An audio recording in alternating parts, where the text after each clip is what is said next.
بسم الله الرحمن الرحيم الحمد لله رب العالمين الحمد لله الذي فرض علينا صيام شهر رمضان وأشهد أن لا إله إلا الله وحده لا شريك له وأشهد أن سيدنا ومولانا وحبيبنا محمد صلى الله عليه وسلم السلام عليكم ورحمة الله وبركاته.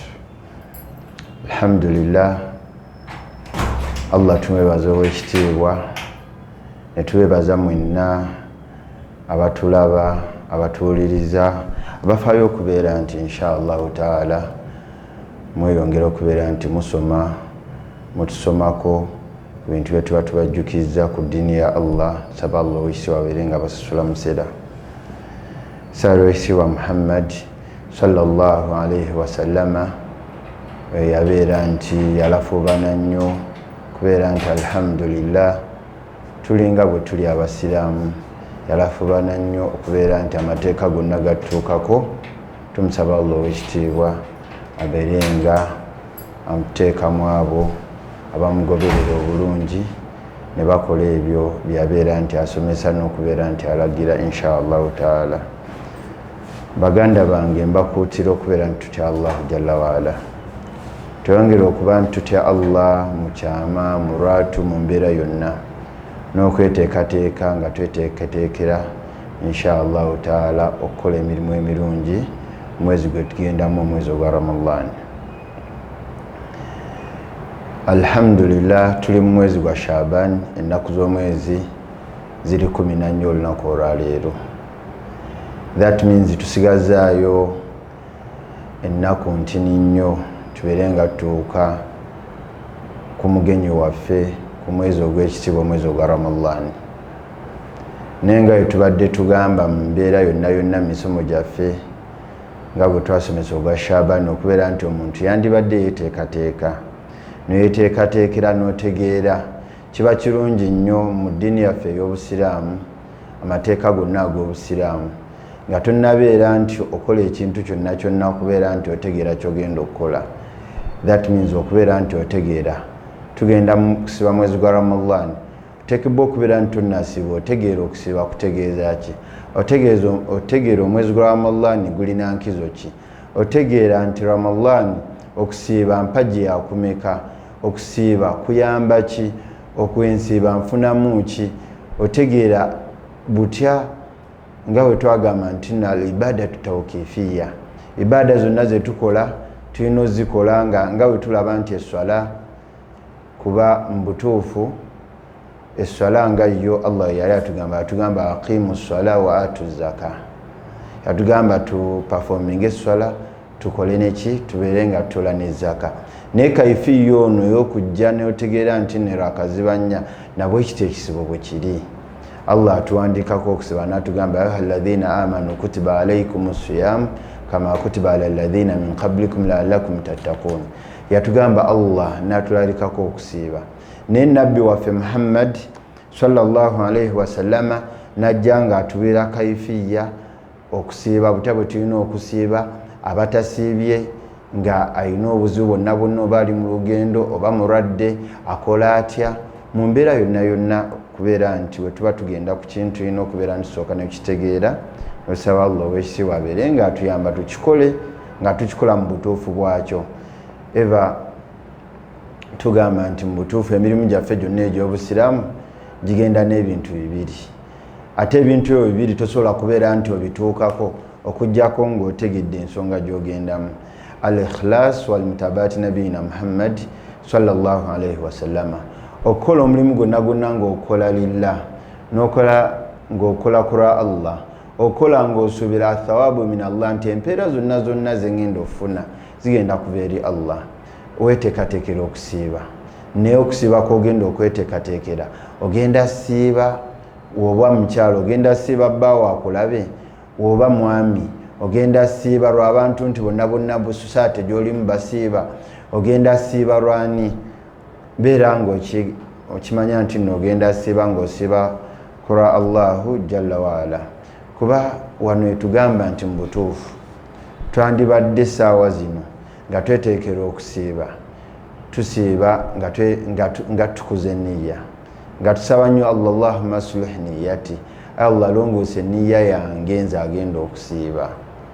Ayi Allah longoose omutima gwange mbeere nga ntuuka mu kisibo naye nga nsiibiraani, nga nsiibira ggwe Allah ow'ekitiibwa, nga nsiiba ku lwo Allah ow'ekitiibwa, nga nsiiba nga nsuubira omulimu gwenkola mu kusiiba gwonna oba emirimu gye ngenda okukola mu kusiiba gyonna, athaabu empeera zigenda kuva eri Allah, ojjako obitegedde. Walmutabaati nabiyina Muhammad sallallahu alaihi wasallama. N'okubeera ntugenda siiba ngeri tumanyi nti nno ffenna tugenda tandika okusiiba nga twesemisa hadithi suumu ruyati ya nabi Muhammad sallallahu alaihi wasallama gyabeera nti agamba abasahaba nti musiibe mulaba omwezi omugulaba mutandikire okukola ki? Okusiiba. Saawa wonna wonna tugenda kuba tukola ki? Tusiiba nga nabbi bwe wasiiba, nga nabbi bwe walagira. Byonna biba byetaagamu okubeera nti nga tetunnatuuka mu kusiiba, tegeera okusiiba kyeki, tegeera omulimu gwe tuba tugenda okukola. Awalan asiyam, okusiiba kitegeeza kilugatta nkitegeeza al-imsak, okubeera nti weeziyizaako okukola ekintu. Nga olaba nti mutuufu omuntu asobola okugamba swama anil kalam, nti nasiibye okubeera nti njogera. Osobola okugamba nti nasiibye okubeera nti njogera, n'obeera nti olunaku olamba osirise busirisi tokola ki? Toyogera, oba n'osiiba ekintu kyonna kyonna. So nga olaba mu Qur'an Allah atugamba mu suratu al-Maryam nga atugamba ku Maryam engeri gyagamba inni nadhartu lirrahmani sawman. Maryam yalinga agamba bali abantu nti nze nalayidde ne Allah nengamba nti nno nze olunaku olwaleero siina kigambo kye ngenda kwogera, nga bamubuuza ku nsonga ezaali ziriwo okuba nti Allah ali amuwadde omwana bila abu, Allah ali amuwadde omwana nga talina ki? Nga talina taata, nga agambye kun fayakun. Allah kyagadde kibeere kibeera. Otuyigawo ki nti mu butuufu masha Allahu kana wama lam yasha lam yakun. Allah kyagadde kibeere kibeera, era kyagadde kireme kubeera tekibeera, kuba Allah agamba bugambi omwana ave mu Maryam nga tewali taata, era omwana n'abeera nti Maryam nazaala Isa alayhi salam. So mu mbeera yonna yonna wano Allah yakikozesa okubeera nti atulaga nti omuntu asobola ogamba inni nadhartu lirrahmani sawman, nti nze nalayidde ewa Allah nti sigenda kubeera nti era nensiiba. That means neziyiza, siina kigambo kye ngenda kwogera nga mumbuuzizza mu mbeera yonna yonna nti omwana namufunye ntya. Abamu bamulowoleza okuba nti oba Maryam omuntu abadde n'eddiini naki yagenze mu bwenzi n'afuna omwana ow'obwenzi, abamu ne balowooza ensonga ezo zonna zonna. Naye n'abagamba talina kyagenda kubeera nti kwogera, kuba yasiibye okubeera nti ayogera ekigambo kyonna. Naye sharran okubeera nti okusiiba kitegeeza al-imsak naharan anil muftirat, okubeera nti omuntu yeeziyiza okubeera nti emisana wonna wonna ebyo byonna byonna ebisobola osiibulula omuntu. Anil muftirat min tului lfajri ila gurubi shams, neeziyiza okubeera nti byonna byonna ebisobola osiibulula omuntu nga tugenda okubeera nti tubitunuulira misomo gyaffe gyonna inshallah gye tujja otambula najjo. Okuva obudde min tului lfajri ila gurubi shamsi, okuva nga enjuba evuddeyo paka enjuba ng'ekoze eki? Ng'egudde. Oba kitegeerekese mu mbeera eyo inshallah taala min tului lfajri ila gurubi shamsi.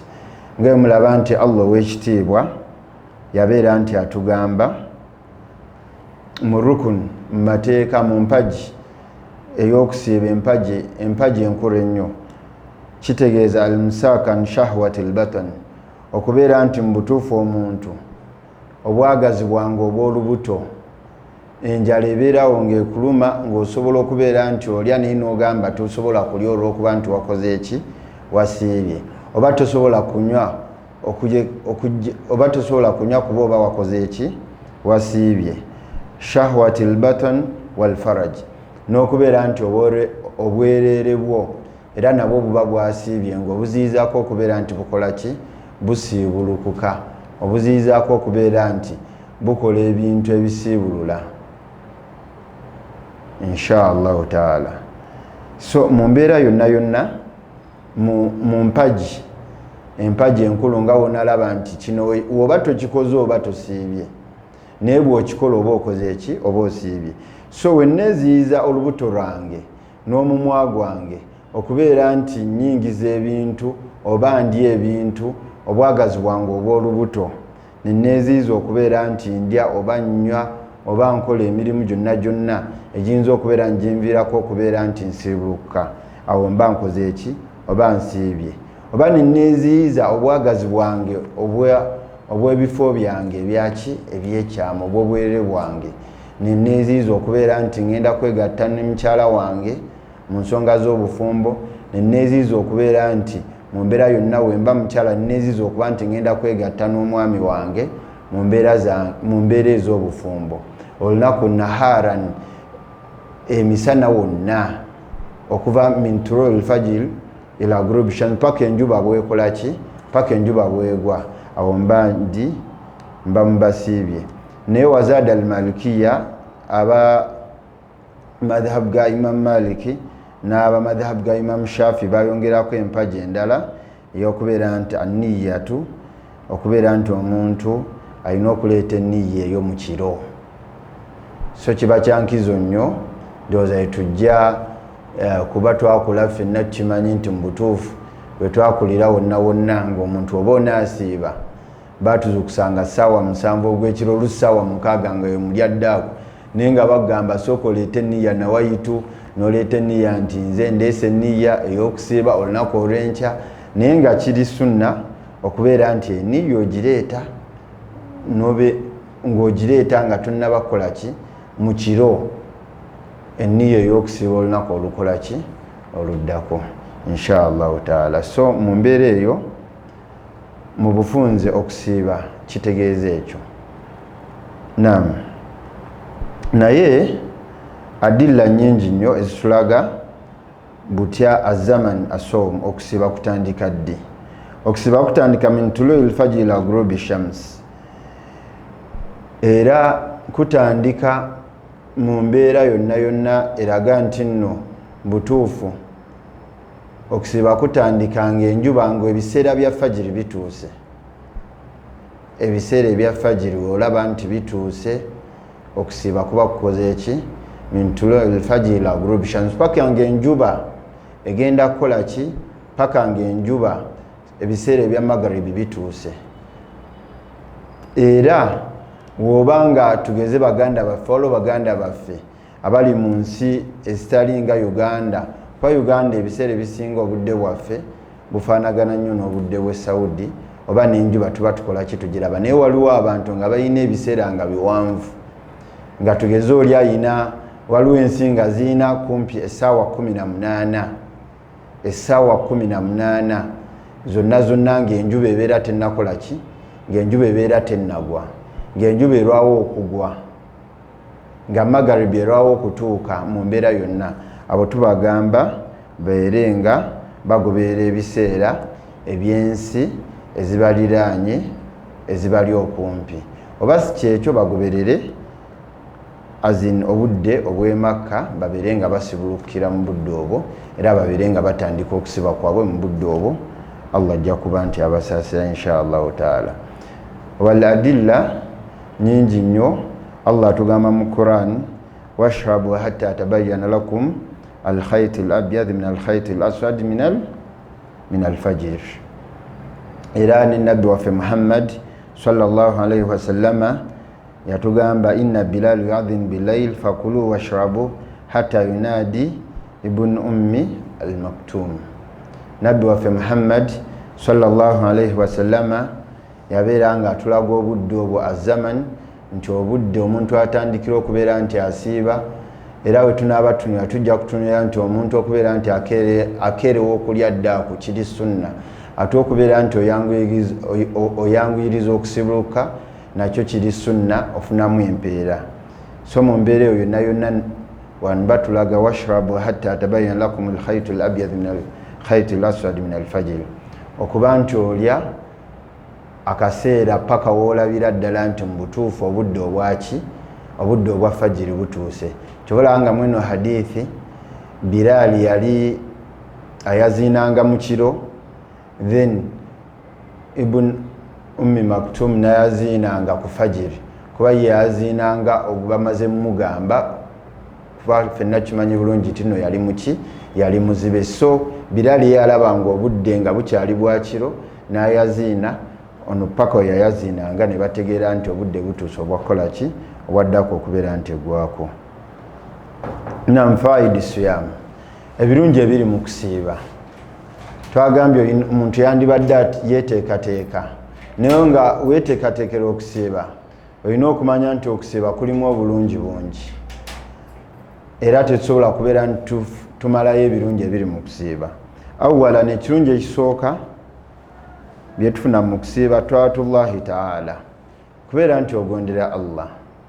Fina kimanyi bulungi nti nno okusiiba Allah yakutulagira. Oyagamba ya ayuha alladhina amanu kutiba alaykum siyam kama kutiba ala alladhina min qablikum la'allakum tattaqun. Abange mu abakkiriza, Allah alagidde bakkiriza, kutiba alaykum siyam, muwandiikibwako okusiiba. So awo wonna Allah okutugamba nti muwandiikibwako okusiiba kitegeeza atukoze eki? Atulagidde. Era wano oba ogonze kiba kitegeeza oba okoze ekyogondedde Allah, ng'ate kyetumanyi obulungi nti nno Al-Qur'an okutuma omubaka walakad baathna fi kulli ummati rasul an ibudu llah wajtanibu taaguut. Abaka bonna baatumibwa kubeera nti batuyigiriza buta bwe tugondera Allah. Nabbi waffe Muhammad sallallahu alayhi wasallama qudwatun hasana, naye yajja kubeera nti atulaga buta bwe tugondera Allah. So wano wonna okubeera nti kutiba alaykum siyamu, oba ogondedde Allah mu kubeera nti otegedde nti Allah yandagidde okusiiba n'ensiiba, tegedde nti okusiiba mpaji mu mpaji ez'obusiraamu, nembeera nti nkola kingondewa Allah, nembeera nti nsiiba. Kuba omuntu aba asiibye akimanye nti nno nga tujja okulaba mu hadithi ez'enjawulo nti Allah akola nga aliwo omulyango gwe bayita babu rayyan, omulyango guyitibwa babu rayyan nga khaswatan gw'abasiibi. Ebyo byonna byonna oba ogonze n'ogamba nze insha Allah saba Allah nyingize ejjana mu babu rayyan. Ate era omuntu asiibye aba mu butuufu buli wosiiba olunaku n'eruba lumu bwe ruti, Allah abeera nti akuwonya omuliro distance nga mpanvu nnyo, n'obeera nti omuliro ogusembeera wala nnyo titogubeera kumpi. Sawa wonna oba otegedde ebyo oba ogonze eri Allahu jalla waala. So mu kusiiba muno tufunamu okubeera nti omuntu agonda eri Allah w'ekitiibwa. Asawum, okusiiba kwennyini yuhaqiqu taqwa, okunywereza kutya Allahu jalla waala. Era ne tuddamu okubeera nti tutunira aya eyo gyesemba, kutiba alaykum siyamu kama kutiba ala alladhina min qablikum la'allakum tattaqun. Oba we munaaba musiibye nga okusiiba kuno ekwalaalikibwa we kwawandiikibwa kuba abasookawo, la'allakum tattaqun, muyinza okubeera mu abo abanaava mu kusiiba nga mukoze eki? Nga mutya Allah. Eva twogera lwatu ne tugamba taqwa huwa al-imtithali al-awamir, kwe kubeera nti omuntu akola ebyo Allah byakoze eki? Byamulagira, n'okubeera nti weeziiza ebyo Allah byakola ki? Byakuziiza. Wano Allah akugamba obeere ng'osiiba, kuba wona asiiba ogenda kubeera nti odda eri Allah. Kuba omuntu waba asiibye ekisooka owulira ddala, ffenna tugenda kulaba mu mwezi ogw'ekisiibo nga buli omu omutuukako ng'olaba wallahi omutima gwe guli ne Allah, ng'olaba alina byabadde akola. Era ebiseera ebisinga abantu bagamba nti nno bannaayi ekisiibo kyatuuse, naye waliwo abantu abadde babeera wano naye tebakyabeerawo, lwakuba bakitegedde nti abo babadde babeera babadde wakyamu, tebasobola kubeerawo mu kisiibo. Nabwe kityo la'allakum tattaqun, Allah akwagala nti mu kisiibo mwonna wonaaba otambulidde mu kumutya, hatta n'ekisiibo ekinaaba kiwedde osigale ng'oli mu ki? Osigale ng'oli mu bamutya. Asawmu madrasatu, somero khalqiyatil kubra, essomero ly'ebitonde bya Allah, essomero essomero lyaffe nga ffe abantu okubeera nti woba oyise mu ssomero lino nga womanyi nti omwana abeera mu ssomero n'ogenda mu primary n'ofuna kyoyigamu, n'ogenda mu secondary n'ofuna kyoyigamu, ogenda okumaliriza nga wonna bakuwa certificate. Mu primary bakuwa certificate, mu secondary O level ne bakuwa certificate, L level ne bakuwa result.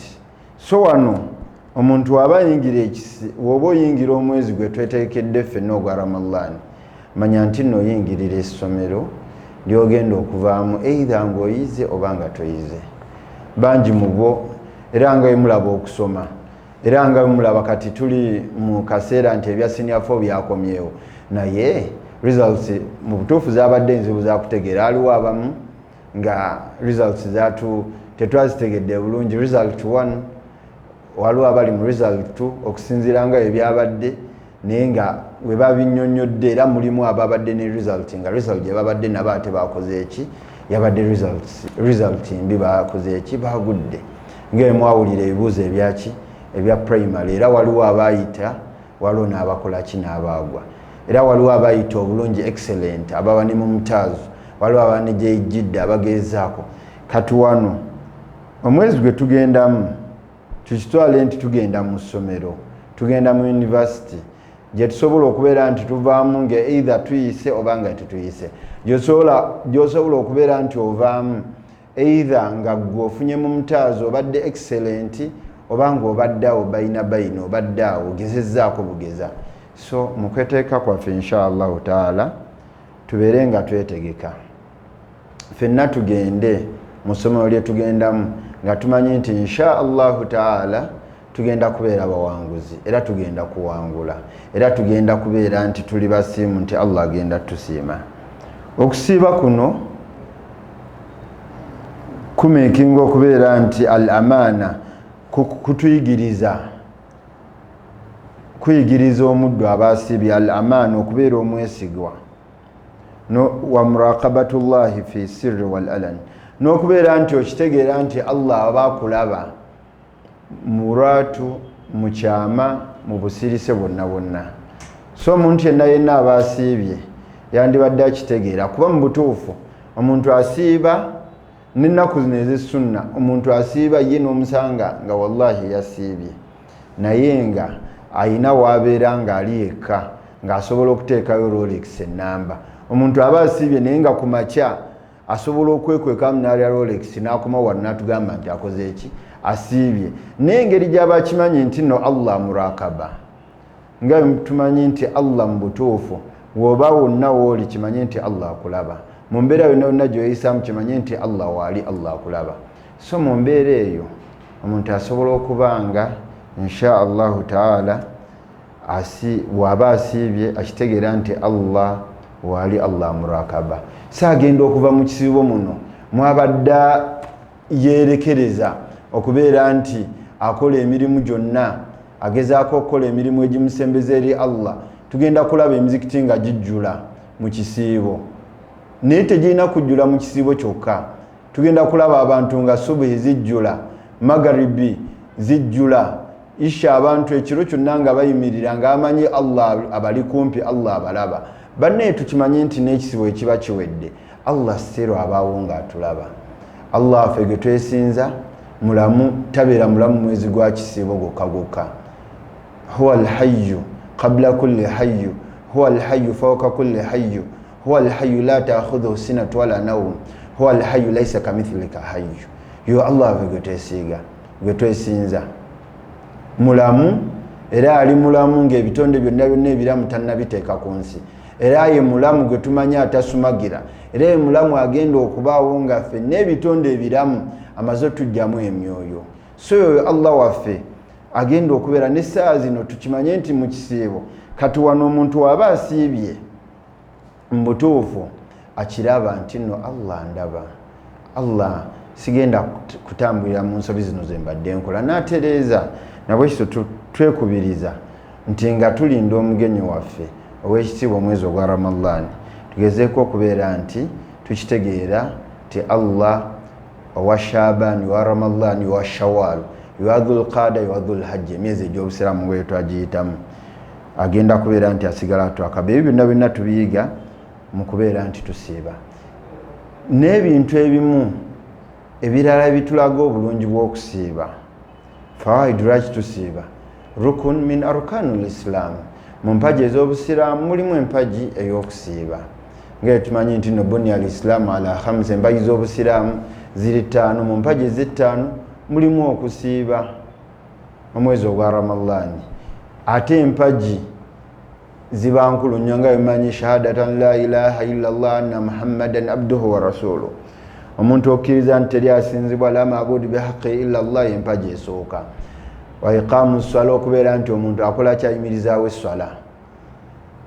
okutoola zaka wa soomu ramadan wa hajju lbaitillah n'okubeera nti omuntu agenda okukola hijja n'ogenda e Makka ne Madina okukola hijja naye so we tuba tukitegedde nti ezo mpaji omuntu tosobola kubeera nti olaba omuntu nabbi bwe bamubuuza akhbirna anil islam nabbi bwe bamubuuza malayika jibrilu yajja wa nabbi muhammad sallallahu angeza okubeera nti eraga baswahaba butya omusiraamu empaji z'obusiraamu okuyigiriza abaswahaba obusiraamu ne nabbi okubeera nti ategeeza abaswahaba obusiraamu oyamubuuza akhbirna anil islam yaddamu antashhadu an la ilaha illa allah anna muhammadan rasulullah paka na wa iqamu swala itawu zaka wa somu ramadan okusiba nabeera nti nabbi akuteekamu okulaga nti omusiraamu yenna yandibadde akitegeera tumbikuma obusiraamu bwe n'okulaga nti omusiraamu kwekukakasa nti okusiiba mpaji yaki ya busiraamu n'okubeera nti asiiba inshallah taala so bwe nsiiba mba ntuukiriza empaji y'obusiraamu era bye birungi bye tufuna mu kusiiba kwaffe we tuba tusiibye omwezi ogwa ramadani fadhu ramadani biki ebirungi ebiri mu kusiiba omwezi ogwa ramadani bwe tugenda okubeera ntutandika twagambye nti mu butuufu omuntu yenna yenna woba ogenda tugeze okukola ekintu kyonna osooka kubeera nti otegeera obulungi obukirimu hatta tugeze mu bino ebintu byaffe ebya duniyawiya nti woba ogenda kuinvestinga mu butuufu omuntu bayinza okukubalira bizinesi naye nga tebannaba kubalira bizinesi osooka tegeera bulungi bulimu eyo bizinesi n'ogamba nti no bambalidde tugeze okutunda oba ebintu ebyobusiraamu ekkanzu naye ngenda kufunamu bwenti ne bwenti ne bwenti oba ebirungi ebigenda okuvaamu bigenda kuba bwe biti ne bwe biti hatta ne courses omuntu abeera awo n'agamba ngenda kukola course bweti ku university lwakuba njagala nfune mbeere lawyer oba mbeere engineer olw'obulungi obugenda okuva muki mu fani eyo so mu mbeera eyo n'ekisiibo wekiri omwezi guno gwa ramadan gulina ebirungi bingi ramadan sayidi shuhur gwe mwezi ogw'ekitiibwa ogusinga emyezi gyonna tukimanyi bulungi nti no fiihi guno omwezi gwe tugendamu ogwa ramadan gwe mwezi ogwakkiramu alqur'ani alkarim shahr ramadan alladhi unzila fihi alquran hudan linnas wa bayinatin min alhuda walfurqan nga allah watugamba mwezi we tuba tutegeeza nti kyova olabanga ebiseera ebimu we tuba tugamba tugiyita shahrul qur'ani mwezi gwa qur'ani weetegesa otya omwezi gwogenda mu mwezi gwa qur'ani mwezi gwegakkiramu qur'ani alkarim tujjagazibwa inshallah mu maaso eyo lwaki guyitibwa shahrul qur'ani lwaki mwezi gwa qur'ani era n'obulungi obulimu woba osomeddemu qur'ani naye obulungi obulimu mwezi gwa qur'ani ate qur'an kitabo kyaffe ekyekitiibwa kyetugenda nti ng'olaba masajir gundi almasdar kuzimu ku principles zetuyina zetugoberera mu ahkamu shar'iyya mu mateeka gaffe aga shariya ag'obusiraamu tugoberera ekisooka alqur'ani alkarim ekitabo ekyo qur'ani wekibaako ne tugoberera sunna ate ne sunna tugigoberera lwakuba allah ow'ekitiibwa ye yatugamba tugoberere sunna naye okubeera nti guno omwezi shahrul qur'an mwezi gwa qur'an huwa shahru taati mwezi gwa kubeera nti tuba bagomva eri allah gwe tugendamu so tubeere nga twetegeka shahrul maghfira mwezi gwa kubeera nti tusembera eri Allah nga tumwegayirira okubeera nti atusonyiwa amazambi gaffe. Tumanyi nti no buli mwanadamu yenna yenna musobya naye omusobya omulungi we yadda ewa Allah neyenenya. Kyova olabanga Allah alayira annafsu lawama, omutima ogudde ewa Allah ne gubeera nti gukola ki? Gumwenenyeza. Shahrul qurba mwezi gwa kubeera nti tusembera eri Allah, walbirru wal ihsan n'okubeera nti tukola emirimu emirungi gyonna. Weetegesa otya okubeera nti oyingira mu mwezi guno ng'okola emirimu emirungi? Weetegesa okuyunga oluganda lw'obadde onafuyemu. Weetegesa okubeera nti olambula abalwadde. Weetegesa okubeera nti oliisa ku bantu. Weetegesa okubeera nti okola emirimu gyonna gyonna emirungi, annawafil egya sunna ng'ogiyitiriza okubeera nti ogikola mwezi guno ogw'ekitiibwa. Shahru rahma mwezi gwa kisa. Allah abeera wa kisa kingi. Olaba Allah wa kisa kingi mu myezi gino egy'enjawulo. Olaba huwa rahmani dunya wal akhira, asaasiya ebitonde byonna byonna ebiri ku nsi mu mbeera yonna yonna. Naye mu mwezi guno ogwa kisiibo abeera wa nkizo nnyo. Mwezi gwa kubeera nti atusiima mu mbeera yonna gye tuba tukola emirimu. Fi lailatul qadr mulimu ekiro ekyenjawulo nnyo. Tugenda mu mwezi guno nga tukikakasa nti mu mwezi guno mwe muli fihi lailatul qadr. Ekiro kye bayita ekya lailatul qadr hiya khairu min alfi shahr. Ekiro ekyo kiro kimu kisitowa ebiro alfi shahr, emyezi 1000. Khairu min alfi shahr, emyezi 1000. Wa huwa shahru dua. Ate mwezi gwa kubeera nti mu butuufu tugenda kuba twegayira Allah tumusaba. Banne twetegeke nga obeera n'akadde osobola okubeerawo ng'olinamu obudde bw'ogamba nti no buno obudde mbwetegekera okubeera nti nsaba Allah. Nabwe ekito weetegeke ogambe nti no insha Allahu taala nsaba Allah essaawa zino naye ate mu kisiibo ngenda kusukkawo.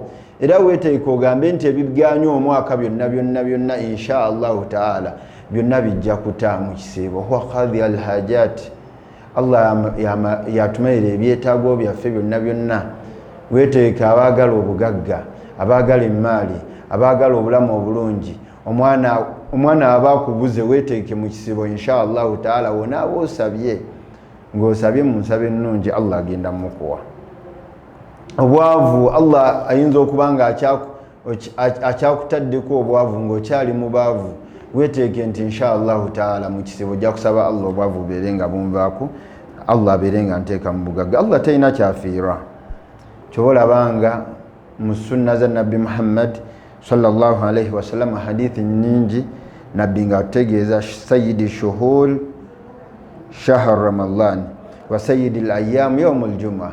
Nabbi waffe nyinyi atugamba nti sayyidi shuhur, omwezi ogw'ekitiibwa, omwezi ogukulembera emyezi gyonna, mukama w'emyezi gyonna gwe mwezi ogwa Ramadan. Wa sayyidi ayyam yawm al-jum'ah, n'omwezi n'olunaku olw'enkizo olukulembera ennaku zonna yawm al-jum'ah. N'agamba walaw lam ya'lamu al-ibadi ma fi shahr Ramadan, singa omwana Adamu ono yali amanyi ekiri mu mwezi guno ogwa Ramadan, latamanna al-ibad ar-Ramadan an yakun sana.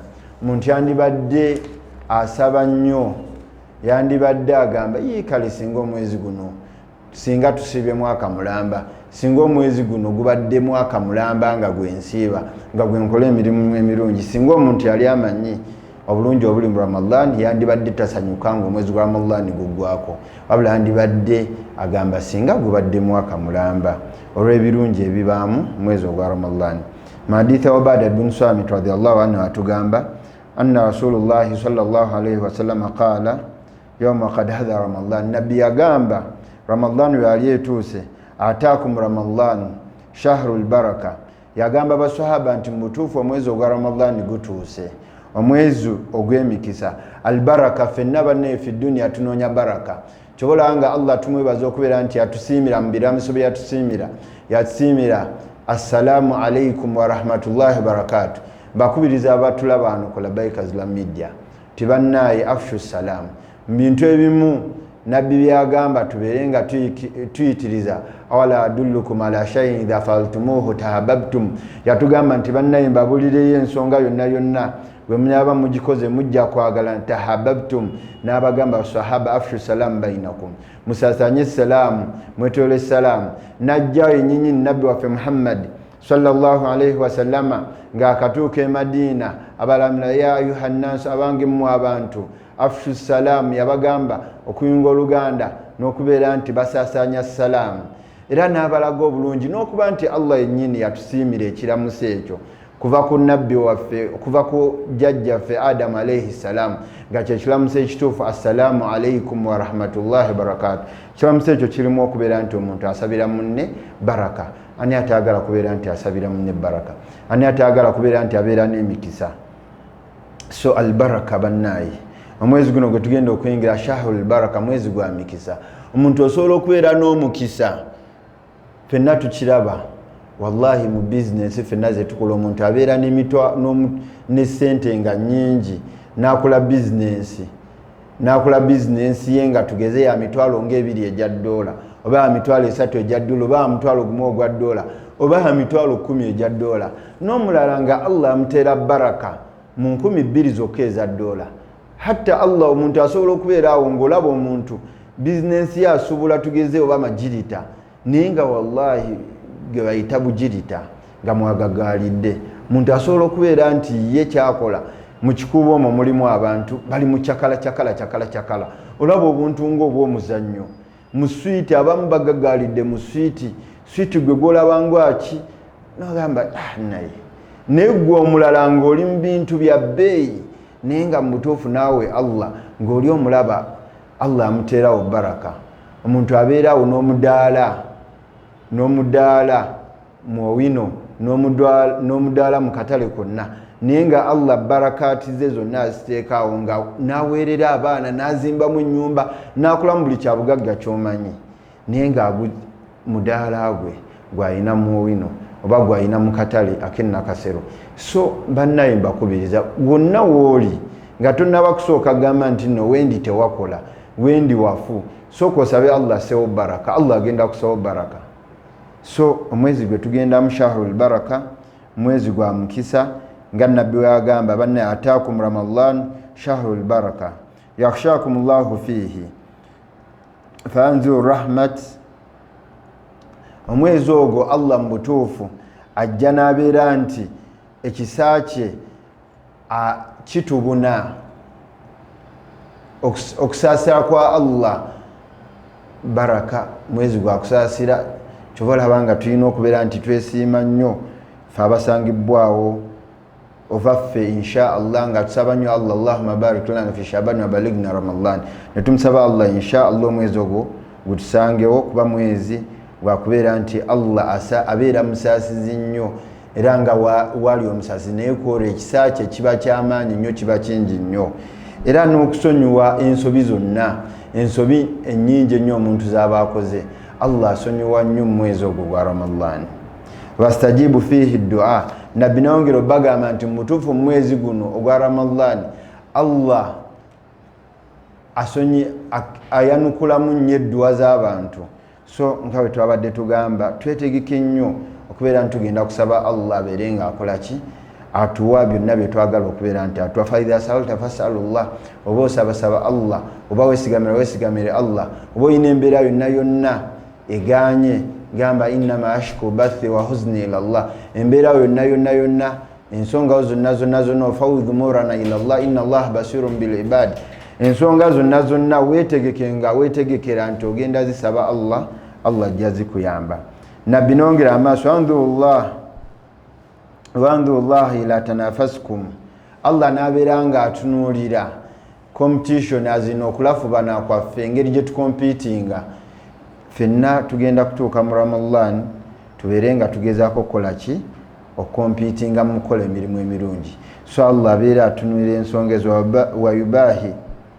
waubahi bikum almalaika, Allah n'abeera nga yeewanirako malaika okubeera nti abagamba olaba abaddu bange bonna beetoowaze basiibye bali mu kusaala bali mu kunsaba bali mu kubeera nti kuba Allah kyasinga okwagala singa kwagala kubeera nti tudde eriye tumwenenyeza tusaala tukola emirimu gyonna emirungi.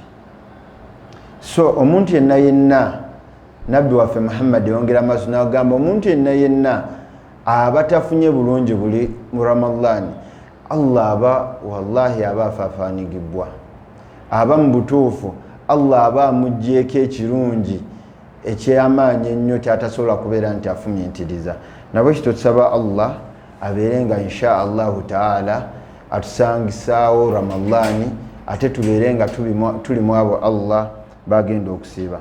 Nabbi yongera maaso n'atugamba idha jaa Ramadhan futat abwabul janna, Ramadhan wejja emiryango gy'omujjana Allah agigula wagulkat abwabun nar oba abwabun niran, n'emiryango gy'omuliro Allah n'abeera nti akola ki agiggalawo, wasufidat shayatin ne shaitan Allah n'abeera nti akola ki agisiba. Nabbi nongera maaso n'atugamba salatul khamsa iswala etaano wal jumati ila aljuma, nejjuma ejjuma eno n'okugenda ku juma eddako wa Ramadhan ila Ramadhan, n'okubeera nti Allah abassa Ramadhan ewedde kyolanga tulina omusaba Allah insha Allahu taala leero 14 Shaabani atusangiseewo insha Allah Ramadhan ejja neyo tugisiibe. Wa Ramadhan ila Ramadhan mukaffirat lima bainahuma, nti mbutuufu Allah akusonyiwa amazambi mukaffirat ma bainahuma idha ijtanabtu alkabair, ti Allah akusonyiwa amazambi agaba wakati awo wa Ramadhan eri ne Ramadhan eno wobanga tokoleddewo mazambi amanene ennyo. Nabbi waffe Muhammad sallallahu alayhi wa sallam maaso n'atugamba kullu amal ibn adam yudhaf alhasan bashar amthaliha ila 700 dhifa qala Allah ta'ala illa sawm. Allah agamba nti emirimu gyonna omwanadamu gyakola Allah agikubisaamu, egimu n'agikubisaamu emirundi 10 paka egimu ku mirundi 7 illa as-sawm. Allah n'agamba illa sawm okujjako okusiiba fa innahu li, kuba okusiiba okwo kwange wa ana ajzi bihi, nze asasula okusiba, so okusiba Allah kusasula kinene nnyo okusinga kuba teyahaddada na kuhaddada, teyatuwa kipimo kigero, so kitegeeza ekipimo Allah kyawa omusiimi kinene nnyo. Era n'ensonga zyawa yagamba yadu shahwati wa ta'amuhu, tumutuufu omuntu oyo abasiibye obwagazi bwe bwonna abeera nti abukontrolinga, n'abeera nti talya min ajiri, nga talya lwa mbeera nti ki, n'abeera nti n'emmere tagirya n'okulya tanywa obudde obw'emisana bwonna min ajiri, nga byonna abikoze ku lwa Allahu jalla waala.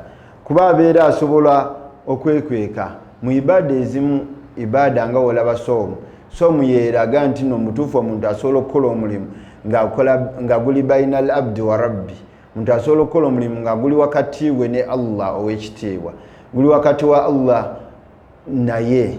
Kuba omuntu asobola okuba nti asiibye nga bwe twagambye, n'abeera nti yeekwekamu katini, n'alya Rolex ye n'ekikopo ky'obuugi, n'ajjaffe n'atulaga nti asiibye, naye nga wanewa Allah ki wotasiibye. So n'omuntu ono butuufu abeerako yekka mu mbeera yonna yonna, naye n'asigala mu mbeera ey'okuba nti asiibye. So Allah kwe kulaga nti mu butuufu empeera gy'agenda omumuwa ebeera y'amaanyi nnyo. Na Allah mu hadithi al-Qudus n'amaliza nga atugamba liswahim farhatan, omusibi abeera musanyufu era abeera n'essanyu mu mbeera ki, mu mbeera ya mirundi ebiri. Farhatan inda fitrihi, mu mbeera nga asibuluka, wa farhatan inda liqai rabbihi, ne wanaabasinkanye Allah ow'ekitiibwa ajja kuba mu ssanyu nnyo ery'enkizo nnyo ery'ekitiibwa. N'atugamba era nabbi waffe Muhammad sallallahu alayhi wa sallama akawoowo ako akagenda okuba nti kava mu musiimi atyabu inda Allahi min rihil miski, kagenda kuba kawoowo omuntu agenda kuba akawulira nga akawoowo akatali kalungi. Kuba kimanyi bulungi bw'osiiba otwala akaseera kangi nga wasiibye, so waliwo akawoowo akaba kavaamu, omuntu ayinza okukatunulira nga akawoowo akatali kalungi, naye nga eri Allah atyabu inda Allahi kaba kawunya bulungi eri Allah n'okusinga akawoowo ke bayita al-miski. So inshallah taala nga tumaliriza ne hadithi esembayo, nabbi waffe Muhammad sallallahu alayhi wa sallam ayungira maaso n'atugamba man kama Ramadhan imanan wa hisaba ghufira lahu ma taqaddama min dhanbi wa ma ta'akhkhara. Nabbi atugamba omuntu yenna ayimirira man qama ramadan noyimirira mwezi ogwa ramadan imanan ng'oyimiridde okkiriza wa hisaaba era ng'osuubira nti Allah agenda okubeera nti akusasula empeera ezo ez'okuyimirira gufira lahu ma taqaddama min dhanbihi wa ma ta'akhkhara. Allah akusonyiwa amazambi gwakulembeza okubeera nti okola naawe gogenda okubeera nti okola. So baganda bange inshallah taala twagadde okubeera nti tuyingira omwezi guno ogwa Ramadhan nga tuli beeteefuteefu nga tutegedde obulungi obuli mwezi guno ogwa Ramadhan, era inshallah tujja kuba tujja mpola mpola nga tunuulira obulungi obwa Ramadhan paka we tunatunuulira Ramadhan yonnyini erina rukana, erina empagi ezaayo, erina shuruutu, omusiibi alina kuba atya, era ani asiiba, era omuntu atasiibye akola ki. Inshallah tujja kubeera ntubitunuulira misomo gyaffe. Saba Allah ow'ekitiibwa ebyo byonna byonna bye tuwulidde abeere nga inshallah atwamu obulungi, abeere nga atusaasira, abeere nga atwongera okumanya, ayongere okuba nti inshallah tuteekamu abo abawuliriza ebigambo bino tujjamu ebirungi, abeere nga era tutuusa mu mwezi ogw'ekisa omwezi ogwa Ramadhan, era tubeere nga tugusiiba asobozesa okubeera nti tugumalako n'okukoleramu emirimu emirungi. Walhamdulillahi rabbil alamin.